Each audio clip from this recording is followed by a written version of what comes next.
You know how they say the world can change in an instant? Well, mine tilted. One second I'm standing at the top of my own stairs in my own house. The next. A pair of hands I'd once welcomed into my family, my son's wife's hands shoved me hard from behind. This wasn't some clumsy trip. Oh no, this was deliberate, pure malice I never saw coming. But here's the kicker. The universe in its own wild way had other plans for her. That push sent me to the hospital, sure, but it sent her straight into a disaster of her own making. Accidental bankruptcy. My name is Eleanor. Until that awful day I really thought my life was pretty settled. I'm a widow and my son Michael, he's always been my rock. When he married Sarah, I was genuinely hopeful, like any mom would be. Sarah was charming, full of life, and Michael? He was completely smitten. I welcomed her with open arms, an open heart, you name it.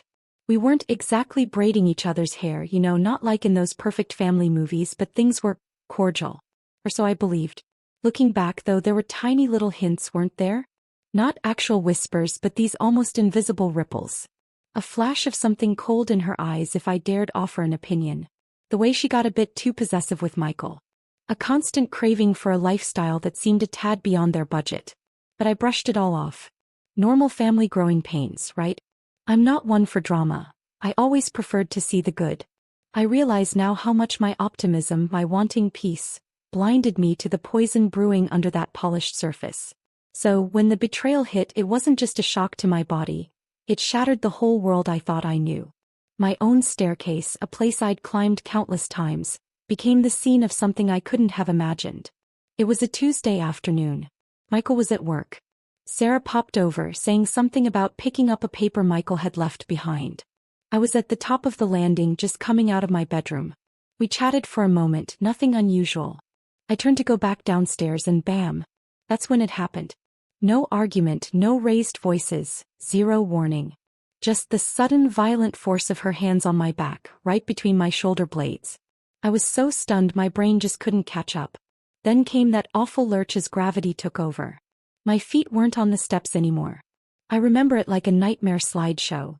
The floral wallpaper rushing by, a sharp, searing pain in my left arm as I flailed, trying to stop myself.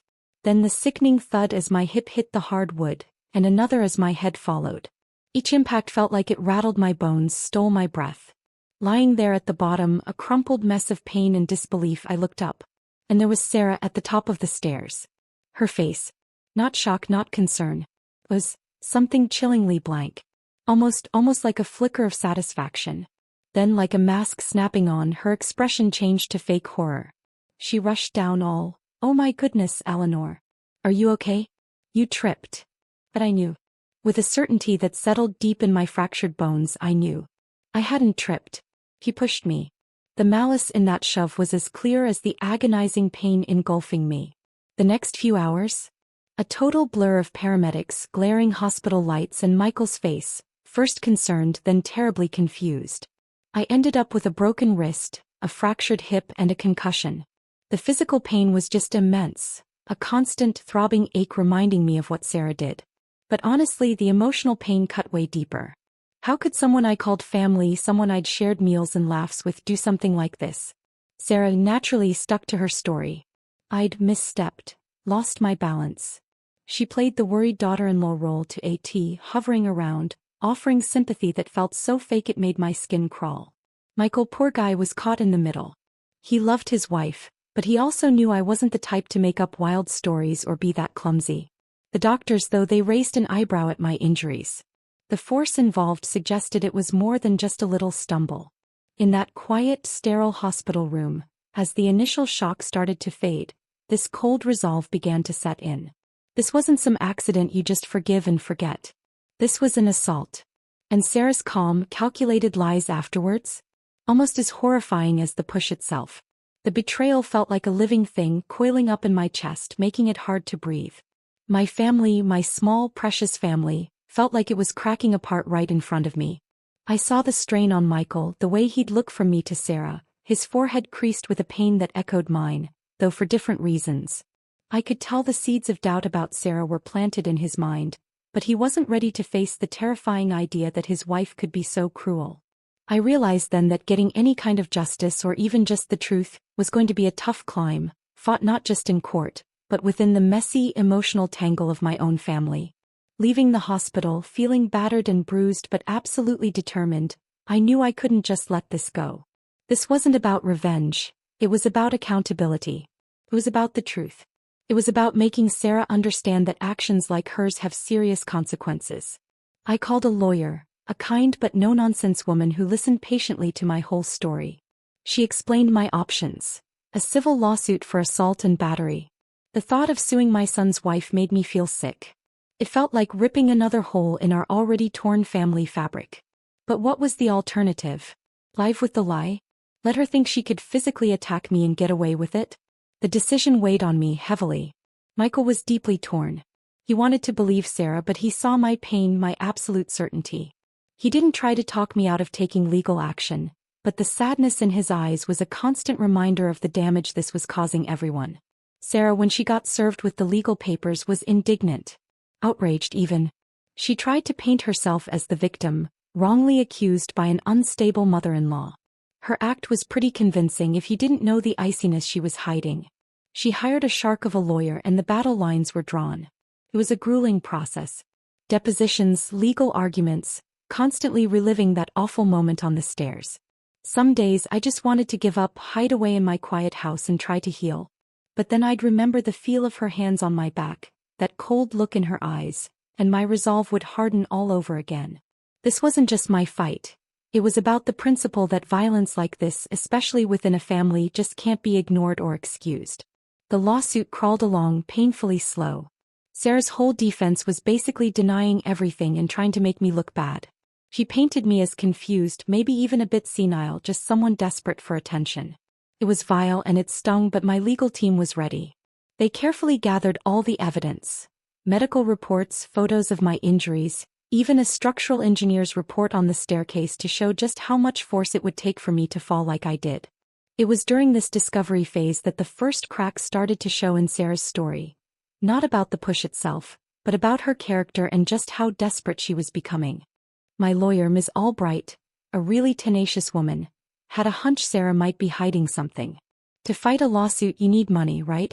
So Ms. Albright started digging into Sarah's finances as part of the civil discovery, looking for anything that might show a pattern of recklessness or deceit. And that's when things took a completely unexpected turn, one that Sarah definitely didn't see coming. It turned out Sarah wasn't just malicious. She was also incredibly careless with money, and it seemed drowning in debt. She and Michael lived comfortably enough, but there had always been those whispers about her wanting more, having expensive tastes that didn't quite line up with their income. We found out she had several credit cards Michael knew nothing about, all maxed out. She'd even taken out a personal loan, again without my son knowing, with sky-high interest rates. It looked like she'd been juggling debts, robbing Peter to pay Paul for months, maybe even years. The lawsuit, with its growing legal fees, was a pressure she clearly hadn't factored in. The stress of the lawsuit just seemed to make Sarah's financial recklessness even worse. Instead of cutting back or, heaven forbid, being honest with Michael, she started making more and more desperate moves. We found out much later, through the financial investigation that was now going on alongside the assault case, that she'd been messing around with high-risk online investments. She was hoping for a quick win to solve her debt problems and maybe, in her twisted mind, to fund her legal defense and prove me wrong in some spectacular way. It was a huge gamble, a really foolish one, fueled by arrogance and her refusal to face up to what she'd done. These weren't tiny, casual investments. We're talking serious money, money she obviously didn't have, probably taken from cash advances on those secret credit cards or by digging herself deeper with those hidden loans. She was chasing her losses, doubling down, totally convinced she could outsmart the market. The irony of it all was pretty stark. The act of pushing me, born from some dark, awful impulse, had started a chain reaction that was leading her straight off a financial cliff. She was so focused on fighting the assault charge, on keeping her false story going, that she was completely blind to the massive holes sinking her own financial lifeboat. Every legal bill, every request for financial information from my lawyers, seemed to push her further into a panic. But instead of asking for help or just coming clean, she dug herself an even deeper hole. Michael, bless his soul, was still mostly in the dark about how bad her financial mess really was. He knew about the lawsuit, of course, and it was putting a massive strain on their marriage, but the full picture of her secret debts and risky gambles hadn't come out yet. He was trying to support her emotionally, still wanting to believe she was innocent of attacking me, even as the evidence piled up. The crash when it came was shockingly fast. One of her high-risk investments completely tanked. Then another. The creditors she'd been hiding from Michael started circling. Her defense attorney's fees were piling up and he was demanding to be paid. Suddenly, that carefully built illusion of her financial stability just shattered. The numbers were brutal, undeniable. She was completely broke. Filing for bankruptcy wasn't some clever strategy on her part. It was a desperate, last-minute attempt to escape the mountain of debt she'd created. It was, in a twisted way, accidental. She hadn't planned to go bankrupt.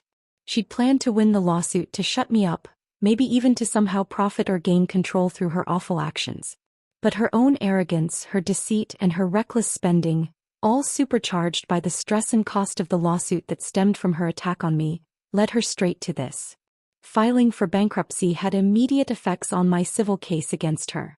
While bankruptcy can wipe out a lot of debts from willful and malicious injury, can be an exception. So that became a new focus for Ms. Albright. The bankruptcy put all her assets, or lack of them, under a microscope. It exposed the full, shocking extent of her financial irresponsibility to everyone, including a heartbroken Michael.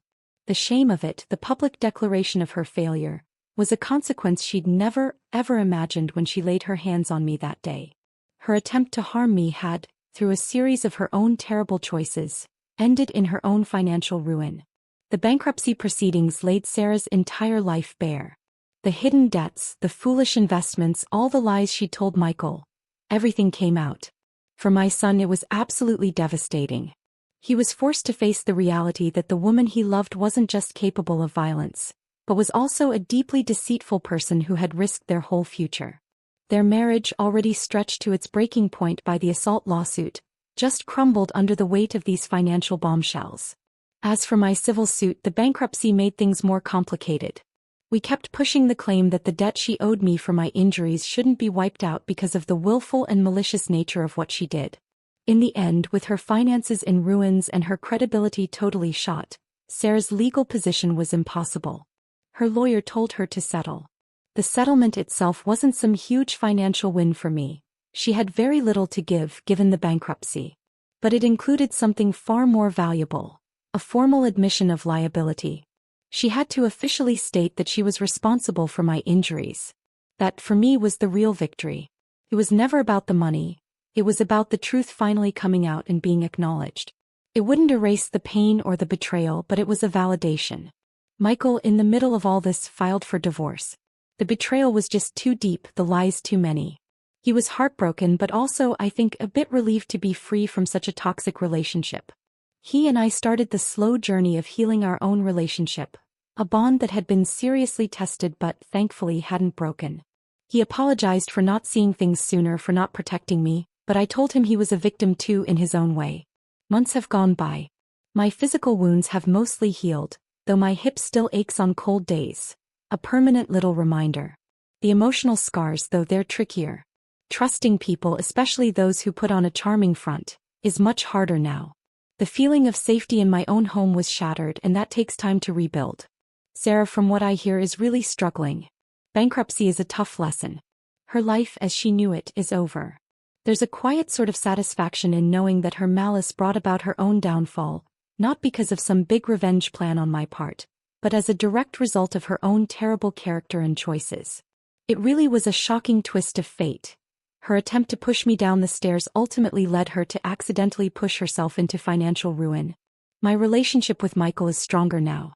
We talk more openly, with a deeper understanding of how fragile peace can be, and how important it is to see people for who they really are, not just who we wish they were. I've learned that being resilient isn't about never falling.